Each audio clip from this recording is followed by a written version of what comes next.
Agricoltori in ginocchio, la crisi, la burocrazia ed ora il maltempo. Buona parte delle coltivazioni sono rovinate. La situazione è grave, l'unica speranza è che arrivi la tanto sospirata estate, ma se dovesse continuare a piovere i danni sarebbero ingenti. Purtroppo piove sul bagnato, no? Come si dice.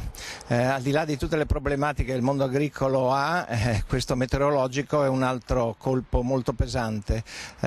Tante zone in cui non si riesce a seminare, chi ha seminato vede i propri raccolti già danneggiati.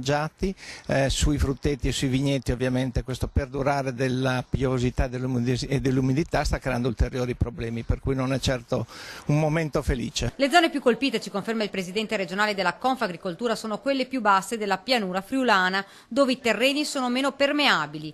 Una situazione davvero difficile che arriva in un momento già duro per tutto il comparto agricolo. È evidente che al momento non possiamo dichiarare uno stato di calamità e quindi siamo ancora fermi così, nella conta di questi primi danni. Questi infatti non sono solo i problemi del settore, la burocrazia ha portato molti agricoltori a dover chiudere l'attività. I problemi più gravi sono come dappertutto la burocrazia.